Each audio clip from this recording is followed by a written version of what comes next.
engines were busy clearing their railroad of leaves and broken branches. Peter, Sam, and Rusty often worked together. One day, Rusty helped Peter Sam to a water tower.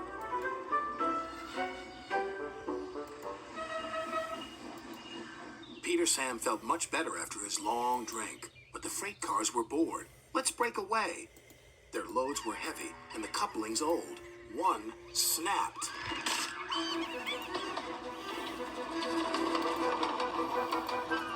Faster, faster!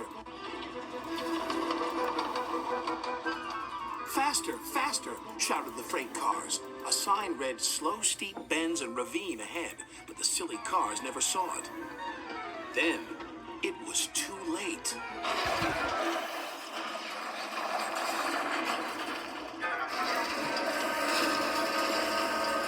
Peter Sam arrived at the scene of the disaster. His driver sighed. This was our fault. We didn't secure them properly. We'll have to get help to pull them out.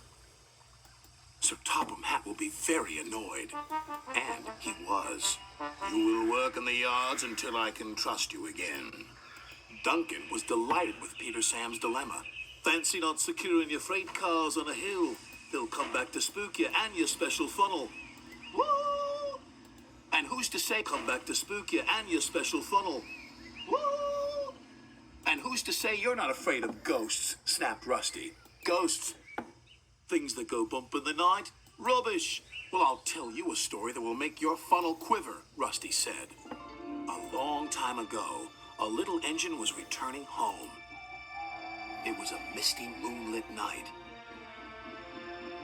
Suddenly, the engine lost control and plunged over the side into the swamps below.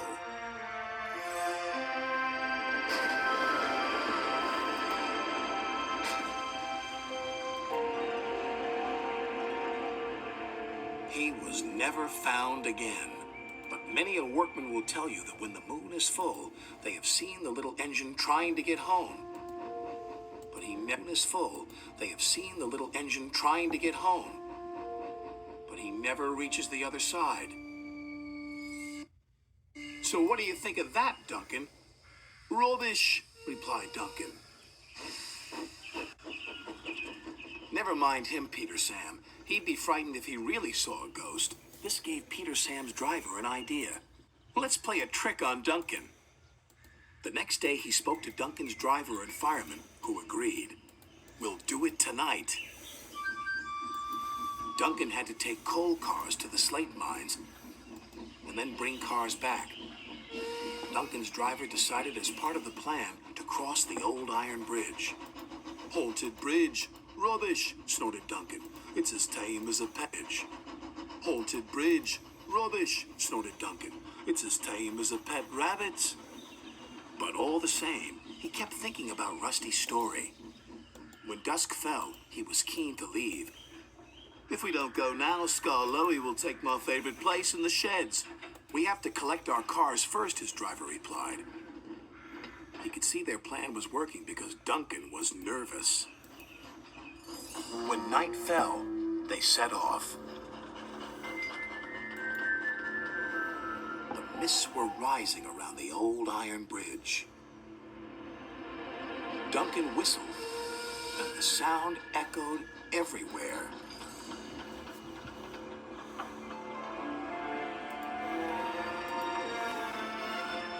Then, ahead, he saw flickering lights. His driver knew they were only insects that shine brightly at night, but to flickering lights. His driver knew they were only insects that shine brightly at night, but to Duncan they looked like an engine.